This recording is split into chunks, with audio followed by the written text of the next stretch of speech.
ආයුබෝවන් සුබුදෑසනක් රටේ පවතින ඕනෑම තත්වයකදී දැයේ දුවදරුවන්ගේ අධ්‍යාපනය කඩ නොවෙන්නට වග බලා ගන්න ආයතනයක් වෙන ජාතික නාලිකාව. මේ ජාතික නාලිකාවේ ජාතික පාසල කියන අධ්‍යාපන වැඩසටහනත් එක්කයි ඔබ මේ සම්බන්ධ වෙන්නේ. සුපුරුදු බ්‍රහස්පතින්දාවේ අපි කතා කරන්නේ ගණිත විෂය. මෙවර අපොස සාමාන්‍ය පෙළ විභාගයට ඉදිරිපත් වන දරුවන් උදෙසා වූ මේ පාඩම් මාලාව තුළ අපි පොඩි සාරාංශයක් විදිහට කතා කරොත් අපි අපේ දරුවොත් එක්ක සාකච්ඡා කරන්න බලාපොරොත්තු වෙනවා අපේ ගණිත විෂය තුල තියෙන ප්‍රධාන තේමා 6 සංඛ්‍යා සංඛ්‍යානය කුලක සම්භාවිතාව බීජ ගණිතය ජ්‍යාමිතිය සහ මිනිතය මෙන්න මේ කියන තේමා 6න් අපොස සාමාන්‍ය පෙළ විභාගයේ ඉලක්ක කරන ලද ඊටාම වැදගත් වූ පාඩම් රාශියක් අපේ දරුවොත් එක්ක සාකච්ඡා කරන්න අපි අද සිට මේ සුපුරුදු බ්‍රහස්පතින්දා අද සිට බලාපොරොත්තු වෙනවා ඉදිරියට. ඒ වගේම දරුවනේ අපේ සැලසුම තුළ මේ අත්‍යවශ්‍ය පාඩම් වල පුනරීක්ෂණ පාඩම් මාලාවකුත් අපේ වැඩසටහන තුළ සම්බන්ධ කරගෙන ඒ වගේම අවසානයේ ඔබ විභාගයට මුහුණ දීමට පෙර ආදර්ශ ප්‍රශ්න පත්‍රයක් කතා කරන්න අපේ කණ්ඩායම සූදානමින් ඉන්නවා. මේ තමයි අපේ අධ්‍යාපන වැඩපිළිවෙලේ මේ වර්ෂය තුළ පෙළ ගැස්ම එහෙම නැත්නම් සාරාංශයක් විදිහට අපි කොහොමද ඔබත් සමග සම්බන්ධ වෙන්නේ කියලා. එහෙමනම් දරුවනේ අපි සූදානම් වෙන්නේ පළමු වැඩසටහන. මෙවර අපොස සාමාන්‍ය පෙළ විභාගයට ඉදිරිපත් වන දරුවන් වූ උදෙසා වූ පළමු වැඩසටහනින් ඔබත් එක්ක සම්බන්ධ වෙන්න. ඔබට පුළුවන් අපිත් එක්ක සුපුරුදු බ්‍රහස්පතින්දාවේ උදෑසනම මේ පාඩමත් එක්ක එක පෙළට සම්බන්ධ වුණොත් අපොස සාමාන්‍ය පෙළ විභාගයේ ගණිත ප්‍රශ්න පත්‍රයට ඊටාම හොඳින් මුහුණ දීමේ හැකියාව ඔබට ලැබෙනවා. ඒ පිළිබඳව අපිට අපේ කණ්ඩායමට ලොකු විශ්වාසයක් තියෙනවා. එහෙනම් අපි සූදානම් වෙමු.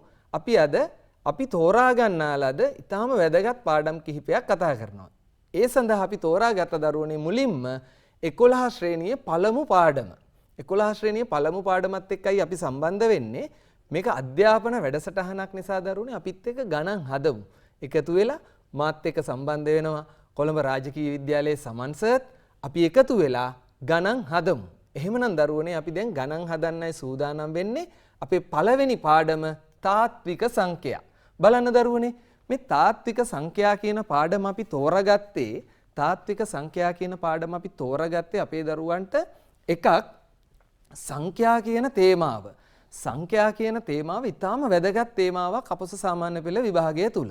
සහ ගණිත 11 ශ්‍රේණියේ ගණිත පෙළ පොතේ දින පළමු පාඩම. ඒක නිසා දරුවනේ අපි අද තාත්වික සංඛ්‍යා පිළිබඳව පුංචි අවබෝධයක් ලබා ගන්නයි සූදානම් වෙන්නේ. එහෙනම් අපේ දුවා දරුවන් අපිත් එක්කම පොතක් පෑනක් සූදානම් කරගෙන පෙළ පොතත් ළඟට අරගෙන අපි ගණන් හදමු. එහෙමනම් දරුවනේ අපි බලමු මේ පාඩම තාත්වික සංඛ්‍යා කියන මේ පාඩම තුල තියෙන අන්තර්ගතය මොනවද මේ පාඩමෙන් අපි ඉගෙන ගන්න. බලන්න දරුවනේ අන්තර්ගතය දිහා මෙන්න තාත්වික සංඛ්‍යා වචනය බලන්නකො. තාත්වික සංඛ්‍යා. මේ තාත්වික සංඛ්‍යා අපි පාඩමේ අන්තර්ගතය සාකච්ඡා කරමු. තාත්වික සංඛ්‍යා ප්‍රධාන වශයෙන් අපි කොටස් දෙකකට වෙන් කරනවා. එකක් පරිමේය සංඛ්‍යා. ඔන්න දැන් ඔබ මේ ඉගෙන ගන්නේ පාඩමේ අන්තර්ගතය. පරිමේය සංඛ්‍යා. එහෙනම් දැන් අපේ දරුවන්ට පොඩ්ඩක් කල්පනා කරාම හිතෙන්න ඕනේ මොකද්ද පරිමේය සංඛ්‍යා සහ අනෙක් වර්ගය අපරිමේය සංඛ්‍යා. එහෙම නැත්නම් පරිමේය සංඛ්‍යා නොවන සංඛ්‍යා අපරිමේය සංඛ්‍යා. ඊළඟට දරුවනේ මේ පරිමේය සංඛ්‍යා තුල තියෙන්නේ මොනවද? පරිමේය සංඛ්‍යා කියන්නේ මොනවද? සාරාංශයක් විදිහට බලන්න දරුවනේ ප්‍රධාන කොටස් දෙකකට වෙන් වෙනවා. ප්‍රධාන කොටස් දෙකයි නිකිල භාග පරිමේය සංඛ්‍යා. දැන් අපේ දරුවෝ කල්පනා කරන්න අපි මේවා දන්නවනේ. ඔව් දරුවනේ අපි දන්න වචනවල ඔබ නොදන්න දේවල් තමයි අද අපි සාකච්ඡා කරන්න හදන්නේ. අපි දන්න වචනවල ඔබ නොදන්න දේවල් අපි සාකච්ඡා කරනවා. භාග ප්‍රධාන වශයෙන් කොටස් දෙකකට වෙන් වෙනවා. ඔන්න දරුවනේ පරිමිත දශම එක වර්ගයක්. පරිමිත දශම වලට අපි තව වචනයක් කියනවා අන්ත දශම. අනෙක් වර්ගය සමාවර්ත දශම. ඔන්න තාත්වික සංඛ්‍යාවල එක කොටසක් තමයි පරිමේය සංඛ්‍යා නිකිල භාග පරිමිත දශම සමාවර්ත දශම. දැන් අපිට ඉතුරු වෙලා තියෙන්නේ අපරිමේය සංඛ්‍යා. දැන් අපේ දරුවෝ කල්පනා කරන්න හිතන්න මේ පරිමේය සංඛ්‍යා සියලුම දේවල් දැකලා තියෙනවා මේ අවසාන වචන දෙක හැර. එහෙම හිතෙන්න ඕනේ. අපරිමේය සංඛ්‍යා. අපරිමේය සංඛ්‍යා සඳහා දරුවනේ අයත් වෙන්නේ ඔබ කතා කරලම නැති අවස්ථාවක්. මේ දක්වා අපරිමේය සංඛ්‍යා සඳහා අයත් වෙනවා අනන්ත දශම අනන්ත දශම. ඔන්න අපි පළමු පාඩම තුල අපේ දරුවොත් එක්ක සාකච්ඡා කරන්න බලාපොරොත්තු වෙන්නේ මෙන්න මේ කියන සංකල්ප ටික. අපි එකෙන් එක සාකච්ඡා කරමු. අපි මුලින්ම කතා කරමු නිකිල පිළිබඳව. නිකිල. අපිත් එක්කම මාතෘකාව ලියන්න පුතේ. නිකිල මොනවද නිකිල කියන්නේ? අපි ඉක්මනට සාකච්ඡා කරමු ඔබ දන්න දේවල්. නිකිල පිළිබඳව මුලින්ම ඔබට හමු වෙන්නේ 6 ශ්‍රේණියේදී. ධන හෝ ඍණ සියලුම පූර්ණ සංඛ්‍යා සංකේතය මෙන්න මේ ආදී වශයෙන් ඉසෙඩ් අකුරක් තවත් ඉරි කෑල්ලක් තියෙන තව සරල රේඛාවක් ධන හෝ ඍණ සියලුම පූර්ණ සංඛ්‍යා නිකිල වේ. අපි පොඩ්ඩක් ඉක්මනට මේ කොටස් ටික කතා කරනවා. ධන හෝ ඍණ සියලුම පූර්ණ සංඛ්‍යා. ඔන්න බලන්න උදාහරණ කීපයක්. ඔන්න මම ලියනවා ධන 5 ඍණ 8 බිංදුව ධන 6 ඍණ 45. ඔබට ඕනෑම පූර්ණ සංඛ්‍යාවක් ධන වෙන්නත් පුළුවන් ඍණ වෙන්නත් පුළුවන්. ඒ වගේම ඉතාම වැදගත් බිංදුවත් නිකිල කියන ගොඩට අයිති. ඊළඟට අපි කතා කරනවා දරුවනේ භාග. දැන් ඔබට බොහොම ඉක්මනට ලියා ගන්න පුළුවන් අපිත් එක්ක සටහන. ඒ වගේම කැමැති උදාහරණ කිහිපයක් ලියන්නත් පුළුවන්. ඊළඟට අපි කතා කරනවා භාග. භාග කියන අවස්ථාව මම හිතන්නේ 4 ශ්‍රේණියේ සිට අපේ දරුවෝ සාකච්ඡා කරනවා. බලන්න දරුවනේ මෙන්න මේ විදියට හරය ලවය සම්බන්ධ වෙච්ච යම් සම්පූර්ණ එකකින් කොටස 6න් 5 අපි විවිධාකාරයේ භාග 3න් 2 මෙන්න මේ ආදී වශයෙන් අපි ඔන්න භාග කීපයකුත් සාකච්ඡා කරා. ඊළඟට දැන් අපි භාග කතා කරාට පස්සේ ඔබට මතක ඇති අපේ පාඩමේ සාරාංශය තුල අපි භාග ප්‍රධාන වශයෙන් කොටස් දෙකකට වෙන් කරා. පරිමිත දශම සමාවර්ත දශම. භාග සංඛ්‍යාවක් මේ හරය ලවය. ලවය හරයෙන් බෙදූ විට ලැබෙන දශම සංඛ්‍යාව තමයි මේ භාගයේ වටිනාකම. අපි දශම බවට පත් කරද්දී. එහෙනම් අපි බලමු භාග සංඛ්‍යාවක් කොහොමද දශම සංඛ්‍යාවක් බවට පත් කරන්නේ කියලා. අපිත් සමගම ලියා ගන්න දරුවනේ මාතෘකාව ඔන්න අපි භාග සංඛ්‍යාවක් දශම සංඛ්‍යාවක් ලෙස ලිවීම. භාග සංඛ්‍යාවක් දශම සංඛ්‍යාවක් ලෙස ලියනවා. බලමු අපි උදාහරණ කිහිපයක්. ඔන්න බලන්න අපේ පළවෙනි උදාහරණය. ඔන්න අපි උදාහරණ 4ක්ම සාකච්ඡා කරා. මාත් එක්ක සම්බන්ධ වෙන අපේ දරුවන්ට පුළුවන් 4න් 3 භාග සංඛ්‍යාව දශම සංඛ්‍යාවක් බවට පත් කරන්න. කොහොමද අපි කරන්නේ? ලවය බෙදන්න හරෙන් 3 බෙදීම 4. 3 බෙදීම 4. ඔන්න අපි 3 4න් බෙදනවා. එක අවස්ථාවක් පෙන්නනවා. 4න් බෙදුවම 3ට 4 ඒවා බිංදුවයි. දශම තිත තියලා බිංදුවක් අපි ගන්නවා. 30ට 4 ඒවා 7යි. 7 වරක් 4 28යි. අඩු කරාම 2යි. තව බිංදුවක් ගන්නවා අපි 20ට 4 ඒවා 5යි. ඔන්න දරුවනේ 4 වරක් 5 20යි. බිංදුවයි අඩු කරාම. මේ ඊටාම කුඩා සංකල්පයක්. දීර්ඝ බෙදීම. බලන්න 4න් 3 කියන භාගයේ දශම සංඛ්‍යාවක් කරාම අපිට ලැබිලා තිනවා 0.75. 0.75. මෙන්න මේ ආකාරයට දැන් අපේ දරුවන්ට පුළුවන් 5න් 1, 8න් 5, 3න් 1 දශම බවට පත් කරන්න. අපි බලමු දරුවනේ දශම බවට පත් කරනකොට 4න් 3 0.75. 0.75. ඔන්න අපි තවත් උදාහරණ කීපයක් සලකලා තිනවා. 0.75. මේ ආදී වශයෙන් එක බෙදන්න 5න් ඔන්න අපිට ලැබෙනවා 0.2. 5 බෙදන්න 8න් 5 බෙදීම 8 දීර්ඝ බෙදීම. එතකොට 5 8න් බෙදුවම 0.6යි 2යි 5යි. එක බෙදීම 3 0.3 කියලා දිගට බෙදෙන නිසා අපි තිත් පෙලක් යොදලා තිනවා. 5 බෙදීම 6 6න් 5 5 බෙදීම 6 අපිට ලැබෙනවා 0.833 කියලා. 7 බෙදීම 32 7 32න් බෙදන්න 32න් 7 7 බෙදීම 32 අපිට ලැබෙනවා දරුවනේ 0.2 1යි 8යි 7යි 5යි. 4 බෙදීම 9 9න් 4 4 9න් බෙදුවම ලැබෙනවා 0.4යි 4යි 4යි 4යි. 7 බෙදීම 11 0.6යි 3යි 6යි 3යි 6යි 3යි නොනවත්වා බෙදෙනවා. දැන් අපි මේ සාකච්ඡා කරේ නිකිල කතා කරලා භාගයක් දශම කරාම කොහොමද දශම කරේ මොනවද දැන් මේවයි තියෙන ලක්ෂණ. දැන් අපි භාග සංඛ්‍යා 8ක් දශම සංඛ්‍යා බවට පත් කරා. දැන් එතකොට අපේ පාඩමට අපි නැවත ගියොත් අපි කතා කරා දශම වර්ග දෙකක්. සමන්ස දැන් මේ දශම මේ භාග දශම කරලා ලැබිච්ච පිළිතුරුත් එක්ක මොනවා හරි විශේෂ ලක්ෂණයක් පේන්න තියෙනවද?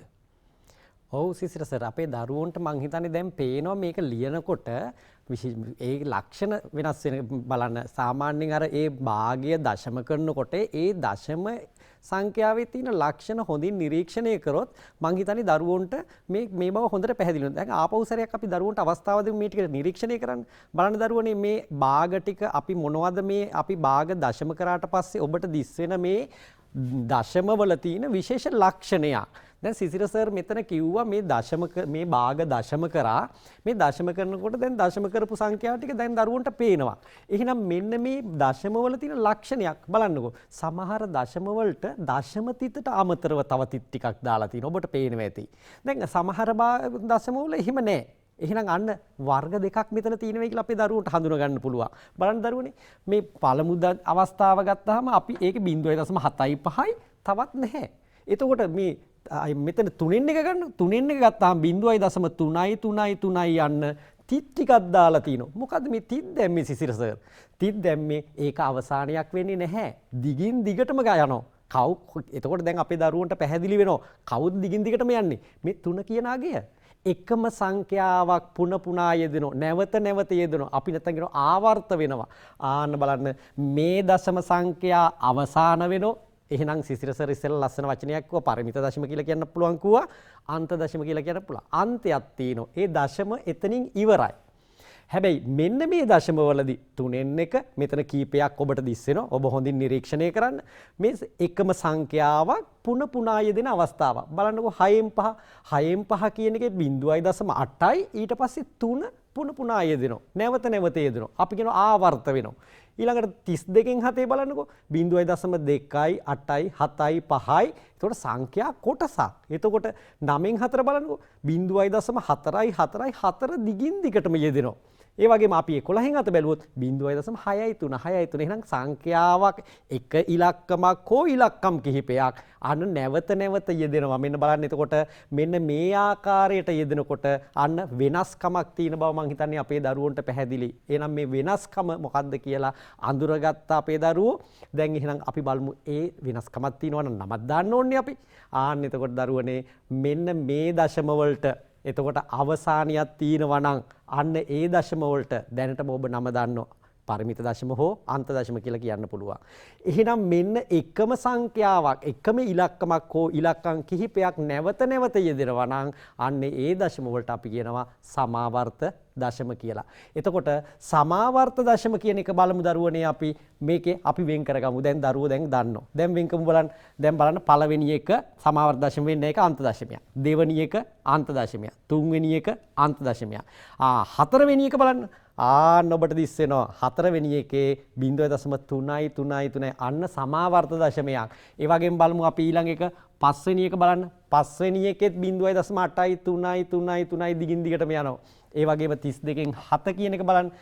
ඒකෙදි එකම සංඛ්‍යාවක් නෙවෙයි සංඛ්‍යා කිහිපයක්. එහෙනම් එතෙන්දි සමාවර්ත වෙන්නේ නැහැ. අපි ඒක සමාවර්ත දශමයක් විදියට ගන්නෙ නැහැ. ඒක සිසිර සර් ඉස්සෙල්ලා කිව්වා අන්ත දශම කිව්වා. තව අනන්ත දශම කියලාත් එකක් කිව්වනේ. ආන්න ඒ ගොට්ට අයිති වෙන එකක්. එතකොට අපි සමාවර්ත ගොට්ට ගන්නෙ නැහැ. සමාවර්ත වෙන්න නම් මොකද වෙනවද? එකම ඉලක්කමක් හෝ ඉලක්කම් කීපයක් ආවර්ත වෙන්න ඕන. රයිට්. එතකොට බලන්න 7 වෙනි එක 9න් 4 කියන ඉලක්කම දිගින් දිගටම යෙදෙනවා. ඊළඟට අපි බැලුවොත් 11න් 7 තියෙන දරුවනේ 0.6යි 3යි 3යි ඉලක්කම් කිහිපයක්. ඉලක්කම් දෙකක් වෙන්න පුළුවන් 3ක් වෙන්න පුළුවන් 7ක් 8ක් 10ක් වෙන්න පුළුවන්. නැවත යෙදෙනවා නම් අන්නේ සියලුම දශම වලට කියන්නේ සමාවර්ත දශම කියලා. එහෙනම් දැන් අපේ දරුවන්ට සමාවර්ත දශම වෙන් කරගන්න පුළුවන්. දැන් ප්‍රශ්නයක් ඇති වෙන්න පුළුවන් අපේ දරුවන්ට. මේ සමාවර්ත දශම ඉතින් ලියන්න බෑනේ. මේක කවදාවත් අපිට ලියලා ඉවර කරන්න බෑනේ. ආන්න ඒ බැරිද ගණිතයේ දරුවනේ කොතනවත් හිඩැස් නැහැ. අපි ඒ සඳහා ගණිතයේ හදලා තිනවා ඒවා ලියන ක්‍රමයක්. අපි බලමු ඒවා ලියන්නේ කොහොමද කියලා. බලන්න දරුවනේ දැන් අපිට දැන් ඊට පස්සේ අපිට තියෙනවා බලන්න දැන් මේ බලන්නකෝ. දැන් අපි සේරම ටික සමාවර්ත දශම ටික අපි එක ගොට්ට ගත්තා. දැන් සම්මේ තියෙන්නේ සමාවර්ත දශම. මේ සමාවර්ත නොවන දශමෙත් අපි මෙහෙට ගත්තා. ඊට පස්සේ අපි බලමු දැන් මේ සංඛ්‍යා ටික දැන් අපි මේවට නම කිව්වා පරිමිත දශම කියලා. එතකොට එහෙම නැත්නම් අන්ත දශම කියලා. ඊට පස්සේ අපි මෙන්න මේ වෙන් කරපු ගොඩට කිව්වා සමාවර්ත දශම. දැන් එහෙනම් සමාවර්ත දශම වෙන් කරගත්තා. දැන් අපි බලමු මේවා ලියන්න උපක්‍රමයක් අපිට තියෙන්න ඕන කියලා කිව්වා. එහෙනම් මේවා ලියන්න අපි භාවිත කරන උපක්‍රමය බලන්නකෝ. සමාවර්ත දශමයක් කැටි කර ලිවීම. අපි කියනවා මේක කෙටි කර නෙවෙයි දරුවනේ කැටි කරලා. කැටි කරන වේ කියලා කියන්නේ මොකද්ද? මේ සමාවර්ත දශමය අපිට ලියා ගන්න අමාරුයි. 0.3 අපි ලියන්න බැරි නිසා අන්න ඒ සඳහා අපි උපක්‍රමයක් යොදන මෙන්න මේ ආකාරයට බලන්න දරුවනේ අපිට පුළුවන් මෙන්න 0.3 තියෙනවා නම් මෙන්න මේ වගේ එකක්.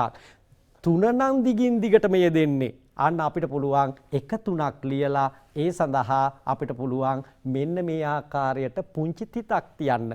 ওই තිතට අපි කියන දරුවනේ සමාවර්ත තිත කියලා. මේකට කියන්නේ සමාවර්ත තිත. එතකොට අපි කියවන්නේ කොහොමද මේක? 0.3 සමාවර්ත 3. අන්න 0.3 තමයි සමාවර්ත වෙන්නේ. සමාවර්ත 3. අපි බලමු තවත් එකක්. අපි බලමු මෙන්න මේ ආකාරයට. දෙවෙනි එක 6න් 5. අපි ඉස්සෙල්ලා දශම කරමු.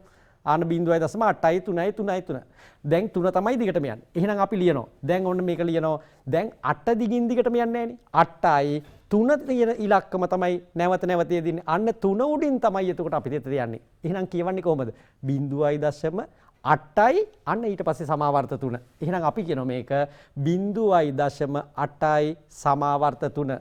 අපි තව අවස්ථාවක් ගමු. දැන් බලන්න 9න් 7. අපි දශම කරමු ඉස්සෙල්ලා.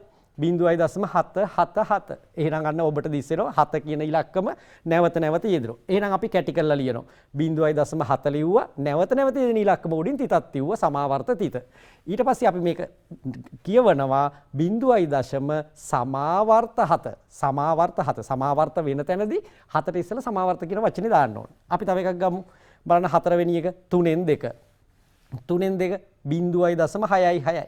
එහෙනම් 0.666 නම් අන්න අපිට පුළුවන් මේක කැටි කරන්න පුළුවන් 0.0 සමාවර්ත 6 කියවන්න පුළුවන් අන්න 0.0 සමාවර්ත 6 කියලා. එතකොට මෙන්න දැන් අපේ දරුවන්ට පැහැදිලි මම ඔබට සිසිර සර් කිව්වා භාගයක් කොහොමද දශම කරන්නේ. එහෙනම් මම කොහේ දශම හඳුනාගන්නේ කොහොමද වෙන් කරන්නේ කොහොමද සමාවර්ත දශම නම් ඒවා කොහොමද ලියන්නේ ඒවා කොහොමද කියවන්නේ කියලා. අපි බලමු මේ දශම මේ නිකිල සම්බන්ධව සිසිර සර් එක්ක තවත් මොනවද ඔබට හඳුනා ගන්න තියෙන විශේෂ ලක්ෂණ කියලා. ඔව් දරුවනේ අපි කතා කරමින් සිටින්නේ පරිමේය සංඛ්‍යානේ. මේ පරිමේය සංඛ්‍යා වලට මොනවද අයිති උනේ? නිකිල භාග. භාග මොනවද උනේ?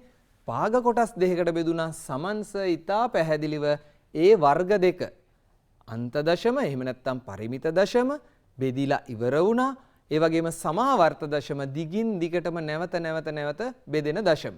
මෙන්න මේ ආකාරයට වර්ග දෙකකට බෙදුවානේ. මෙන්න මේ සියලුම දේවල් වලට තමයි දරුවනේ අපි පරිමේය සංඛ්‍යා කියලා කිව්වා. අපි බලමු පරිමේය සංඛ්‍යා කියන්නේ මොනවද කියලා. ඔබට දිස් වෙනවා අපේ මාතෘකාව පරිමේය සංඛ්‍යා. පරිමේය සංඛ්‍යාවක් කියන්නේ දරුවනේ අපි සංකේතවත් කරනවා Q කියන ඉංග්‍රීසි හෝඩියේ කැපිටල් Q අකුර තවත් සරල රේඛාවක් සහිතව සංකේතයක්. එහෙමනම් මෙන්න මේ ආකාරයට අපිට පුළුවන් පරිමේය සංඛ්‍යා කුලකය අර්ථ දක්වන්න. පරිමේය සංඛ්‍යා කුලකයක් විදියට අර්ථ දක්වන්න මෙන්න මේ ආකාරයට. මං හිතනවා මම මේ ආකාරය පැහැදිලි කරන්නම්. අපේ දරුවෝ මේ ඉදිරිපත් කරලා තියෙන කුලක ආකාරයට වඩා ඔබ සැලකිලිමත් වෙන්න ඕනේ මේකේ අදහසට. මේ ඉදිරිපත් කරලා තියෙන කුලක අංකණය පොඩ්ඩක් තේරුම් ගන්න අමාරුයි. නමුත් දරුවනේ ඔබ සැලකිලිමත් වෙන්න ඕනේ මොනවද පරිමේය සංඛ්‍යා කියන්නේ කියන එක තමයි වැදගත්ම. බලන්න මම මේක අර්ථ දක්වන A බෙදීම B. A හා B යනු නිකිල වේ. මතකද මම නිකිල වලට සංකේතය දෙන්න. A හා B යනු නිකිල කුලකයේ අවයව වේ. A හා B නිකිල වේ. B ඒ කියන්නේ මේ හරය බිඳුව වෙන්න බෑ. හරය බිඳුව වෙන්න බෑ. මේ ආකාරයට පවතින ඕනෑම සංඛ්‍යාවකට අපි කියනවා පරිමේය සංඛ්‍යාවක් කියලා. දැන් පොඩ්ඩක් අපැහැදිලි ඇති මේ මම විස්තර කරපු කාරණේ. ඒකේ මේ ලියලා තියෙන කුලකයේ සිංහල පරිවර්තනය කියලා මම කියන්නම්කෝ. සිංහල පරිවර්තනය තමයි දරුවනේ පරිමේය සංඛ්‍යා සඳහා සියලුම නිකිල අයත් වෙනවා. සියලුම නිකිල අයත් වෙනවා. සියලුම භාග අයත් වෙනවා. සියලුම නිකිල අයත් වෙනවා. සියලුම භාග අයත් වෙනවා. මං හිතන්නේ පරිමේය සංඛ්‍යා කියන්නේ මොනවද කියලා දැන් පැහැදිලි ඇති. එහෙමනම් දරුවනේ පරිමේය සංඛ්‍යා අපි කතා කරලා අවසానයි. 11 ශ්‍රේණිය තුල වැඩිපුර ඉස්මතු කරන්නේ අපරිමේය සම්බන්ධයෙන්, අපරිමේය සංඛ්‍යා සම්බන්ධයෙන්. අපි බලමු මොනවද අපරිමේය සංඛ්‍යා කියන්නේ කියලා. අපිට ඕනනම් දරුවනේ අපිත් එක මාතෘකාව ලියන්න අපරිමේය සංඛ්‍යා. පරිමේය සංඛ්‍යා නොවන සංඛ්‍යා. පරිමේය සංඛ්‍යා වලට අපි සංකේතවත් කරේ Q කියලානේ. එහෙනම් අපිට අපරිමේය සංඛ්‍යා Q' කියලා සංකේතවත් කරන්න පුළුවන්. Q' මෙන්න මේ විදිහට. එතකොට දරුවනේ අපරිමේය සංඛ්‍යා කියන්නේ එහෙනම් මොනවද? අපි අපේ ජීවිත කාලය තුල පෙර පාසලේ සිට 11 ශ්‍රේණිය දක්වා ඉගෙනගෙන තියෙන සංඛ්‍යා වර්ග අතරට සියලුම නිකිල සියලුම භාග අයිති වෙනවා. ඔබ තව එක වර්ගයක් ඉගෙනගෙන තිනවා. චුට්ටක් මතක් කරලා බලන්න. ඔබ තව එක වර්ගයක් ඉගෙනගෙන තිනවා. ඒ මොනවද කියලා අපි තව පොඩ්ඩක් සාකච්ඡා කරමු. අපරිමේය සංඛ්‍යා. අපරිමේය සංඛ්‍යා සඳහා අනන්ත දශම අයත් වේ. අනන්ත දශම. අනන්ත කියනකොට අපිට තේරෙනවා ඉවරයක් නැහැ, රටාවක් නැහැ. මොකද්ද මේ කියන එක හරි අමාරු තේරුම් ගන්න අදහසක්. අපි බලමු උදාහරණ කීපයක්. බලන්න දරුවනේ උදාහරණ 1.1.3 4.2 8.6 5.7යි. තිත් පෙලක් දාලා තියෙන එකෙන් අදහස් වෙන්නේ අවසානයක් නැහැ. ඒ වගේම සමාවර්ත රටාවකුත් නැහැ. අර සමන් සර් පැහැදිලි කරා වගේ සමාවර්ත රටාවකුත් නැහැ. තිත් පෙලක් දාලා තින අවසානයකුත් නැහැ, රටාවක සමාවර්ත රටාවකුත් නැහැ. අන්න අනන්ත දශම. ඔබටත් ලියන්න පුළුවන් උදාහරණ. අපි මේ සඳහන් කරලා තියෙන කිසිම දෙයක් සොයා බලන්න නැතුව 0.3 6 2 8 9 7 3 7 5 2 1 තිත් පෙලක්. අන්න දරුවනේ අනන්ත දශම අපරිමේය සංඛ්‍යා. අපොස සාමාන්‍ය පෙළ විෂය නිර්දේශය තුල අනන්ත දශම සාදා ගැනීම සඳහා අනන්ත දශම ලබා ගැනීම සඳහා භාවිතා කරන ප්‍රබලම ක්‍රමය තමයි දරුවනේ ප්‍රබලම ක්‍රමය තමයි පූර්ණ වර්ග නොවන සංඛ්‍යාවක වර්ගමූලය. ඔබට මතක ඇති 10 ශ්‍රේණිය තුල වර්ගමූල සංඛ්‍යා වර්ගමූල 2 වර්ගමූල 8 වර්ගමූල 25 වර්ගමූල 36 ඒ ආදී වශයෙන් අපි වර්ගමූල කතා කරා. අපි බලමු. ඔන්න දරුවනේ අපි කතා කරනවා දැන් ඒක මෙන්න අපි කතා කරනවා අපරිමේය සංඛ්‍යා තුල තියෙන වර්ගයක් සංඛ්‍යා වර්ගයක් ලියන්න දරුවනේ කරණි මාතෘකාව කරණි. මොනවද කරණි කියන්නේ? අපරිමේය සංඛ්‍යා තුල තියෙන සංඛ්‍යා කොටසක් උපකුලකයක්. අපරිමේය සංඛ්‍යා කියන ගොඩේ තියෙන උපකුලකයකට අපි කරණි කියනවා. එතකොට අපි කරණියක් කියන එක අර්ථ දක්වනකොට මෙන්න මේ විදියට අපේ දරුවන්ට ලියා ගන්න පුළුවන්. පූර්ණ වර්ග නොවන සංඛ්‍යාවක වර්ගමූලය කරණියකි. පූර්ණ වර්ග නොවන සංඛ්‍යාවක වර්ගමූලය කරණියකි. දැන් තව ප්‍රශ්නයක් මතුවුණා. මොනවද පූර්ණ වර්ග කියන්නේ? පූර්ණ වර්ග කියන්නේ දරුවනේ දැන් මේ පාඩම ඔබට ගොඩාක් සරල වෙනවා. පූර්ණ වර්ග ටික ඔබට මතක තියෙනවා නම්. පූර්ණ වර්ග කියන්නේ දරුවනේ අපි ඉගෙනගෙන තිනවා බලන්න ඔබට ඔන්න පූර්ණ වර්ග 1 4 9 10 25 39 36 44 81 100 මේ තියෙන්නේ වර්ග සංඛ්‍යා. ඔබට දිස් වෙනවා මම දරුවනේ සඳහන් කරලා තිනවා 961 දක්වා පූර්ණ වර්ග. පුංචි අවබෝධයක් අපිට තියෙනවනේ. අපි 200 දක්වා කතා කරමු. 200 දක්වා 1 4 9 10 25 36 44 81 100 121 144 169 196 මේ 11 ශ්‍රේණියේ දරුවෙක් විදිහට අපොස සාමාන්‍ය පෙළ විභාගයේ ලියන්න ඉන්න දරුවෙක් විදිහට ඔබ මේවා දරුවනේ මතකයේ තියෙන්න ඕනේ. එතකොට තමයි ගණිතය පහසු වෙන්නේ. ඒක නිසා ඔන්න පූර්ණ වර්ග ටික ඔබට දිස් වෙනවා. මේ පූර්ණ වර්ග අපි 200 දක්වා පූර්ණ වර්ග තියෙන්නේ 14යි. 14 වරක් 14 196. එක් වරක් 1 දෙවරක් 2 තුන් වරක් 3 ආදී වශයෙන්. එහෙනම් පූර්ණ වර්ග නොවන සංඛ්‍යාවක මේ ලියලා තියෙන සියලුම සංඛ්‍යා අතහැරලා අනෙක් ඕනෑම සංඛ්‍යාවක වර්ගමූලය සලකන්න අන්න දරුවනේ කරණියක්. වර්ගමූල 5 පූර්ණ වර්ගයන් නෙමෙයි 5 කියන්නේ. ඔන්න අපි සලකනවා තවත් අවස්ථාවක් වර්ගමූල 8. එතකොට වර්ගමූල 15 ඔබට ලියන්න පුළුවන්. ඔබත් ලියන්න උදාහරණ කීපයක්.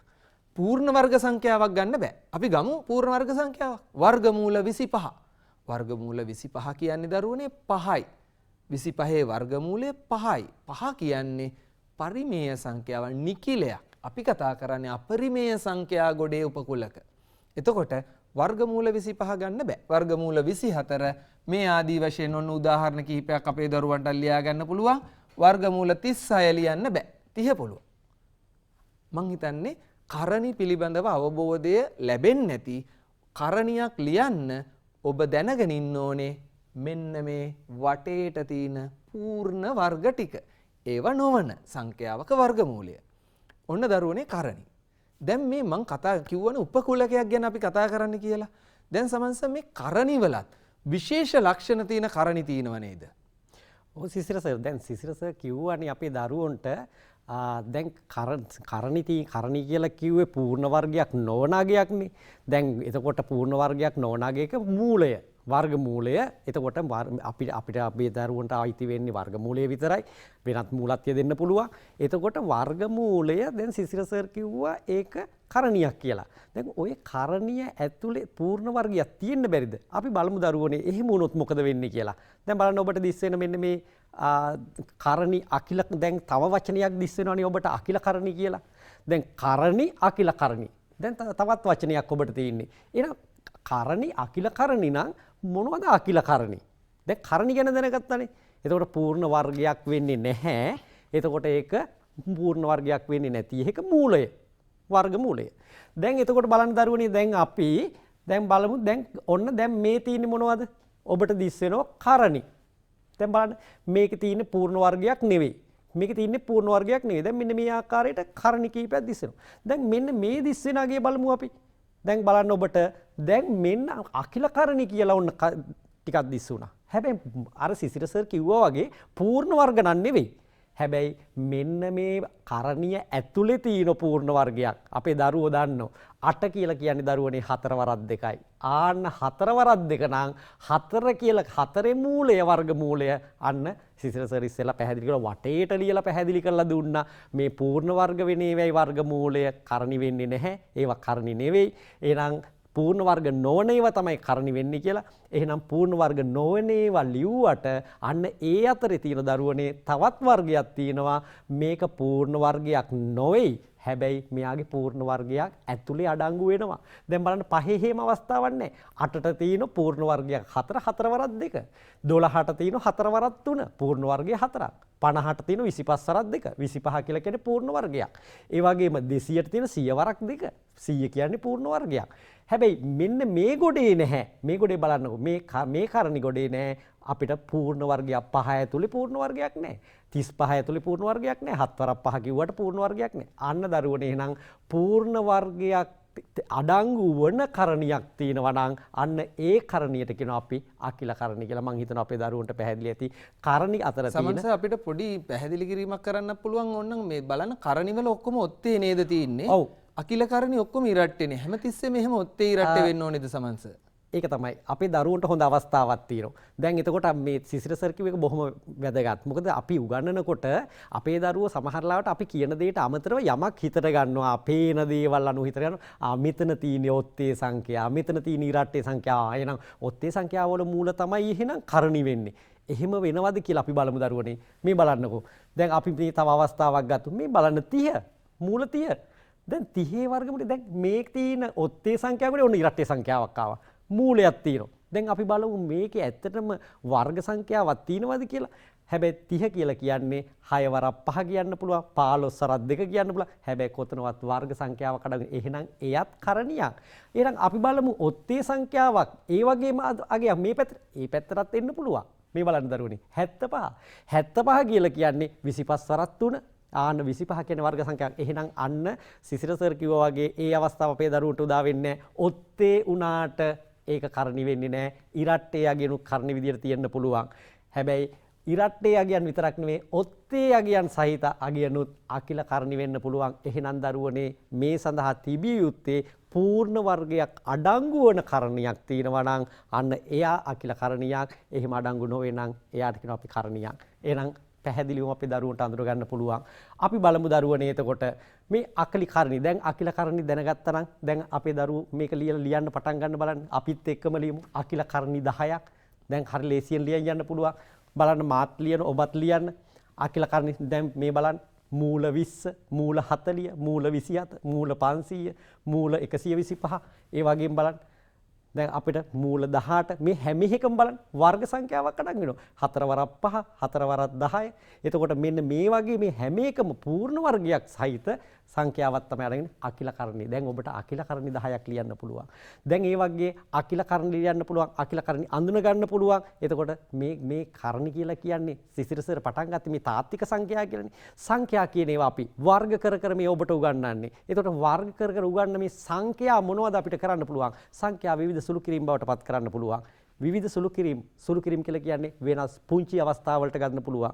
එහෙනම් අපි බලමු යම් සුළු කිරීමක් මේ කරණි වල තියෙනවා සුළු කිරීමක්. අකිල කරණි සරල කිරීම, පුංචි කිරීම, ආන සරල කරනවා. බලමු අපි මේ වගේ අවස්ථාවක්. මේ බලන්න දරුවනේ. මේ ඔබට දිස් වෙනවා මෙන්න මූල 20. මේක අකිල කරණියක්. එහෙනම් මේක පුංචි කරන්න මොකද්ද අපි කරන්න ඕන? සරල කරන්න ඕන කරණියක් බවට පත් කරනවා. කරණියක් බවට පත් කරන්න මේක ඇතුලේ තියෙන පූර්ණ වර්ගය වෙන් කළා අපි අයින් කරමු. එහෙනම් පූර්ණ වර්ගය වෙන් කළා අයින් කරන්න මේ බලන්න එතකොට අපිට මූල 20 තියෙනවා. මූල 20 පුළුවන් දරුවනේ. එතකොට අපිට 4 වරක් 5 කියලා කියන්න පුළුවන්.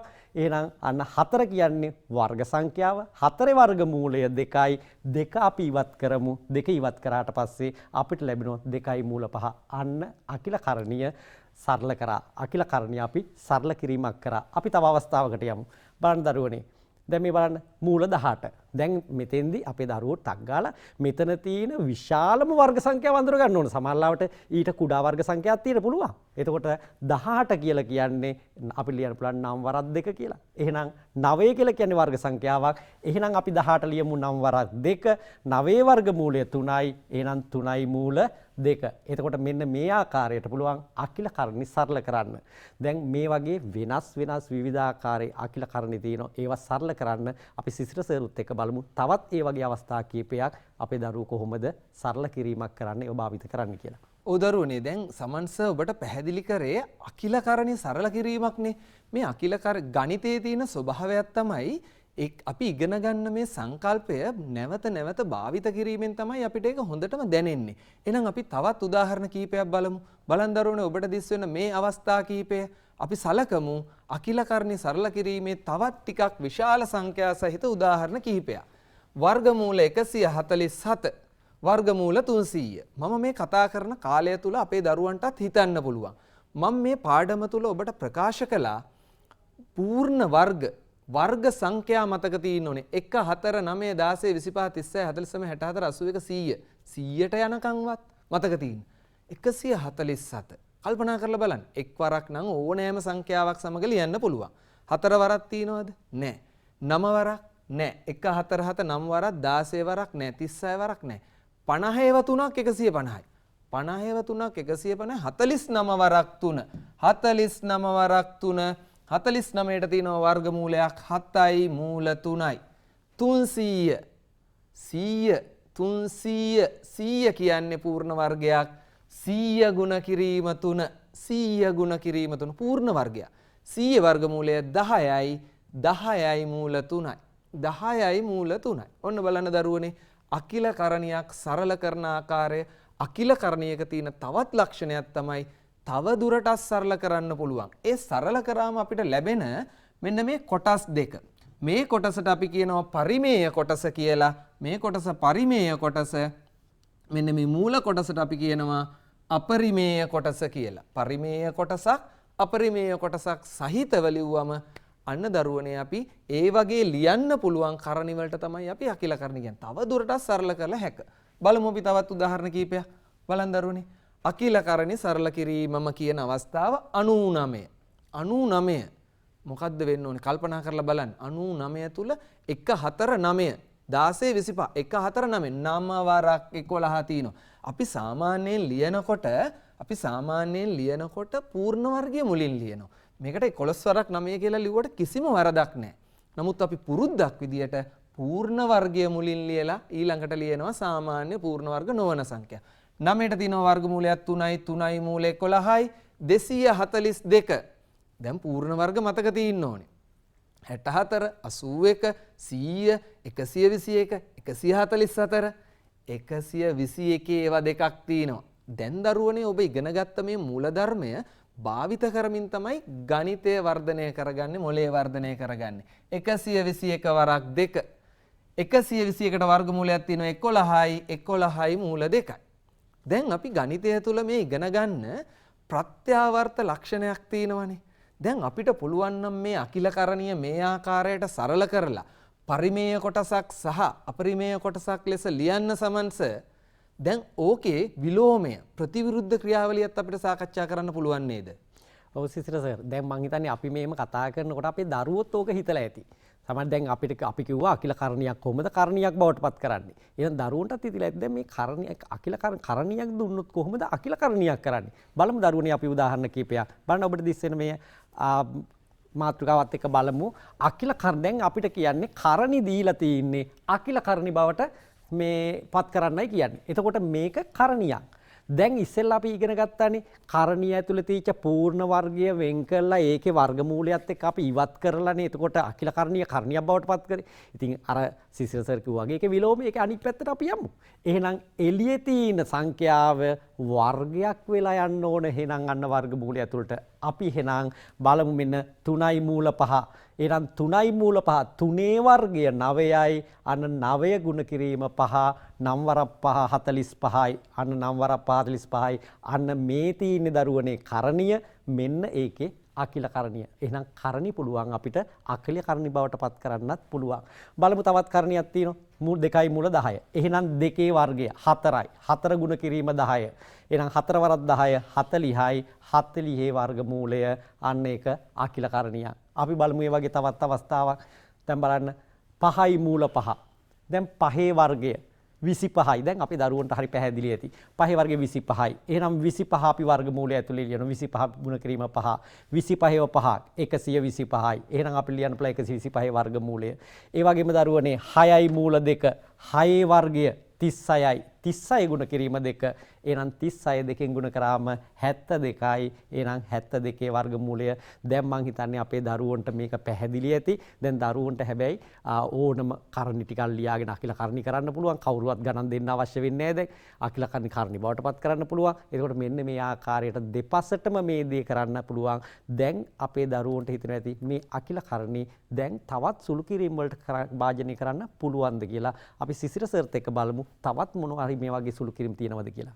ඔව් දරුවනේ දැන් සමේ සමන්ස පැහැදිලි කරනකොට මුලින්ම කිව්වා මට හොඳට මතකයි සමන්ස දැන් මේ සුළු කිරීම ඔබ මතක් කරලා බලන්නකෝ. ඔබ ඉගෙන ගන්න 1 2 3 4 කියන සංඛ්‍යා ඉස්සෙල්ලම ගණන් කරන්න ඉගෙනගෙන ඊට පස්සේ ඒවා එකතු කරන්න, අඩු කරන්න, ගුණ කරන්න, බෙදන්න මේ අපි කතා කරපු මේ කුඩා ශ්‍රේණිවල කතා කරපු දේවල් ටික අද අපි අපරිමේය සංඛ්‍යා සඳහා අපරිමේය සංඛ්‍යා එකතු කිරීම, අඩු කිරීම, ගුණ කිරීම, බෙදීම අපිත් එක්කම සම්බන්ධ වෙන දරුවනේ ලියන්න අපිත් එක්ක මාතෘකාව කරණි එකතු කිරීම සහ අඩු කිරීම.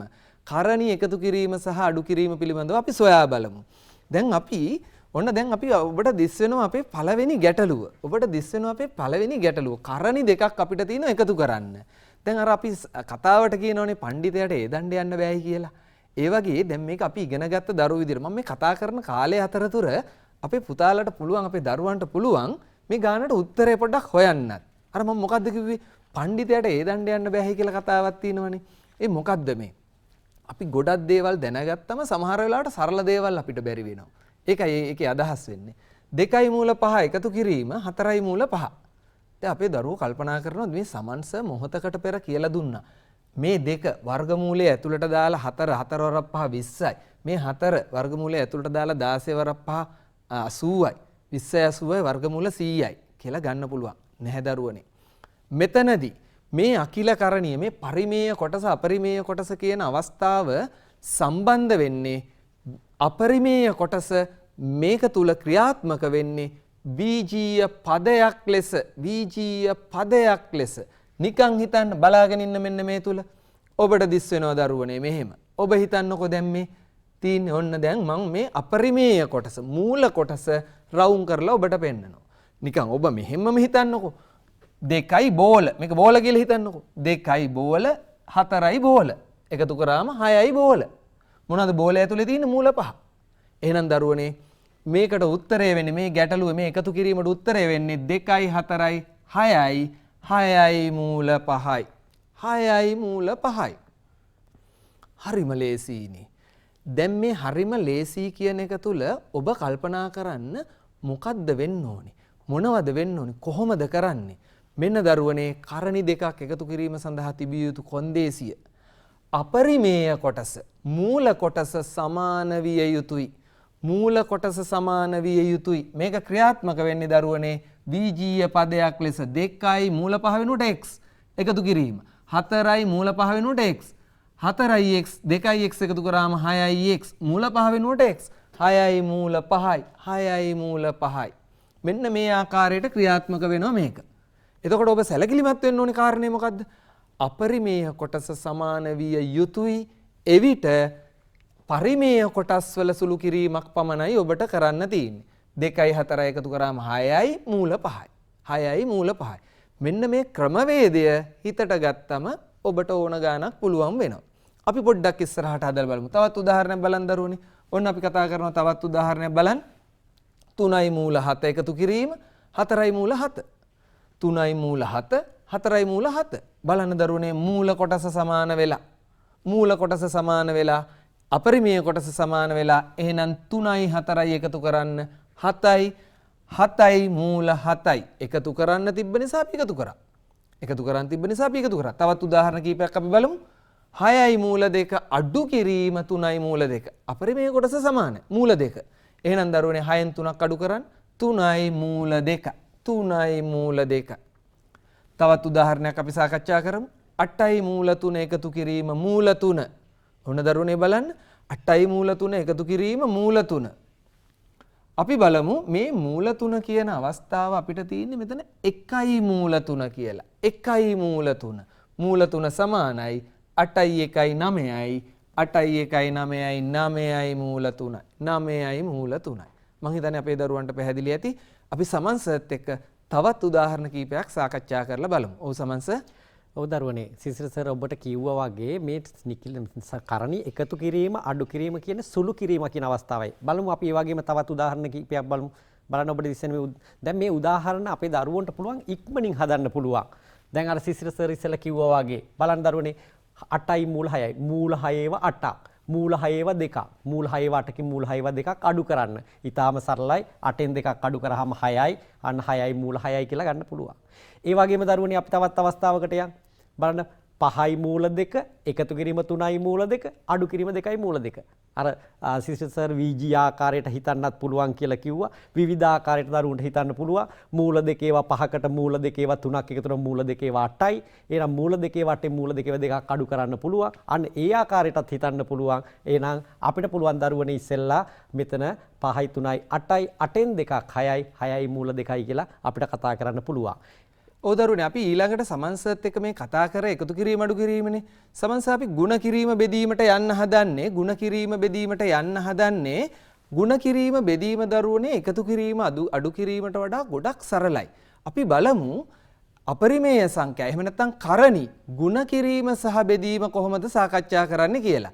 කරණි දෙකක් ಗುಣ කරනකොට බෙදනකොට දැන් මම ඉස්සෙල්ලා ඔබට කිව්වනේ අපරිමේය කොටස සමාන විය යුතුයි කියලා. නමුත් සමන්ස මේ කරණි දෙකක් ಗುಣ කරද්දි බෙදද්දි අපරිමේය කොටස සමාන වෙන්න ඕනේද වෙන්න ඕනේ නැද්ද කියන එක අපි සමන්සර්ත් එක්ක පොඩ්ඩක් සාකච්ඡා කරලා බලමු. කරණි ಗುಣ කිරීම සහ බෙදීම කියන අවස්ථාව අරගෙන. ඔව් දරුවනේ දැන් සිසිර සර් කිව්වා වගේ අපි බලමු කරණි ಗುಣ කරන්න බෙදන්න. එතකොට සුළු කිරීම කිව්වම එකතු කිරීම අඩු කිරීම විතරක් නෙවෙයිනේ ಗುಣ කිරීම බෙදීමක් තියෙනවා. බලන්න අපිට ඉස්සර මේ ගැටලුව තියා. මේ ගැටලුව බලන්න කරණි ಗುಣ කිරීම සහ බෙදීම. 2යි මූල 2 3යි මූල 5න් ಗುಣ කරන්නේ කොහොමද? දැන් ඉස්සෙල්ලා නම් කිව්වානේ මේ අපරිමේය කොටස සමාන වෙන්න ඕනේ කියලා. දැන් ಗುಣ කිරීමේ දරුවනේ එහෙම අවශ්‍යතාවයක් නැහැ. අපිට පුළුවන් අන්න මේ පූර්ණ සංඛ්‍යාට එහෙම නැත්නම් අපිට පරිමේය සංඛ්‍යා කොටස් දෙක වෙනම ගුණ කරන්න පුළුවන් අපරිමේය සංඛ්‍යා කොටස් දෙක වෙනම ගුණ කරන්න පුළුවන්. බලන්න ඔබට දිස්සෙන වෙන මේ ආකාරයට දේවරත් 3 6යි. ඒ වගේම අපරිමේය සංඛ්‍යා කොටස් දෙක දේවරත් 5 10යි. අන්න අපිට පුළුවන් 6යි මූල 10යි කියලා ගන්න. අපි තවත් උදාහරණයක් ගමු. දැන් 5යි මූල 3 ගුණ කිරීම 7යි මූල 2. එහෙනම් පරිමේය සංඛ්‍යා කොටස් දෙක 5යි 7යි. 5 7ක් 35යි. අපරිමේය සංඛ්‍යා කොටස් දෙක 3යි 2යි 3 වරක් 2 6යි මූල 6යි. එහෙනම් අපිට පුළුවන් ඒ ආකාරයට අපි ඒ ආකාරයට තවත් බලමු උදාහරණයක්. දැන් මේ බලන්න හරය පරිමේය කිරීම. හරය පරිමේය කිරීම තුලින් සුළු කරන විදිය බලමුකෝ. දැන් බලන්න දරුවනේ මෙතන තියෙනවා 4යි මේ 12යි මූල 6 3යි මූල 3ෙන් බෙදන්න තියෙන්නේ. දැන් මේක බෙදනකොට අපි දරුවන්ට හිතන්න පුළුවන්. මේ බලන්න 12 3ෙන් බෙදනවා. 12 3ෙන් බෙදනවා. එතකොට 4යි. මූල 6 මූල 3ෙන් බෙදනවා. ඒ කියන්නේ ಗುಣ කිරීම වගේමයි. අපරිමේය කොටස අපරිමේය කොටසෙන් බෙදනවා. 6 3ෙන් බෙදුවාම 2යි 4යි මූල 2යි. බලන්න දරුවනේ මේ වගේ තව අවස්ථාවක්. 15යි මූල 20 බෙදීම 5යි මූල 2. දැන් පරිමේය සංඛ්‍යා කොටස 15නේ. මෙතන 5යි. 15 5ෙන් බෙදමු 3යි. 20 2ෙන් බෙදමු 10යි. ආන්නේ ආකාරයට අපිට පුළුවන් 3යි මූල 10යි කියලා අපිට ගන්න. මෙන්න මේ ආකාරයට අපිට පුළුවන් එතකොට මේ කරණි එකතු කරන්න, අඩු කරන්න, ඒ වගේම ಗುಣ කරන්න, බෙදන්න මෙන්න මේ වගේ දේවල් පුළුවන්. ඉතින් සිසිර සර් අපේ දරුවන්ට අපිත් ගොඩක් දේවල් මතක් කරලා දුන්නා. එහෙනම් දරුවෝ ගොඩක් දේවල් ඉගෙන ගන්න ඇති නේද? ඔව් සමන්ස දැන් අපි අද පාඩම තුල කතා කරේ තාත්වික සංඛ්‍යා. තාත්වික සංඛ්‍යා තුල ඉස්සෙල්ලාම අපි කතා කරා පරිමේය සංඛ්‍යා, අපරිමේය සංඛ්‍යා. පරිමේය සංඛ්‍යාවල නිකිල භාග කොටස් දෙකකට බෙදුණා. අන්ත දශම එහෙම නැත්නම් පරිමිත දශම සහ සමාවර්ත දශම. ඒ ටිකට අපි ඊටාම කෙටි කාලයක් අරගෙන විශේෂයෙන් අපි කතා කරේ දරුවනේ අපරිමේය සංඛ්‍යා. මේ අපරිමේය සංඛ්‍යා තුල තියෙන උපකුලකයක් වන කරණි, අකිල කරණි, එකතු කිරීම, අඩු කිරීම, අකිල කරණි සරල කිරීම, අකිල කරණි ලෙස ලිවීම මෙන්න මේ කරුණු අපි අපේ දරුවොත් එක්ක සාකච්ඡා කරා. එහෙමනම් දරුවනේ පළවෙනි පාඩම තුල ඔබට තියෙන පෙළ පොතේ තියෙන අභ්‍යාස වලට පිළිතුරු ලියලා අපේ පාඩම ඔබට දැනුණාද කියලා ඔබට හොයාගන්න පුළුවන්. එහෙමනම් මේ වගේම වෙනත් පාඩමකින් නැවතත් සුපුරුදු බ්‍රහස්පතින්දාවක හමු වන බලාපොරොත්තුවෙන් ඔබ සමගින් සමුගන්නවා. සියලු දෙනාට සුබ දවසක් ප්‍රාර්ථනා කරනවා. ආයුබෝවන්.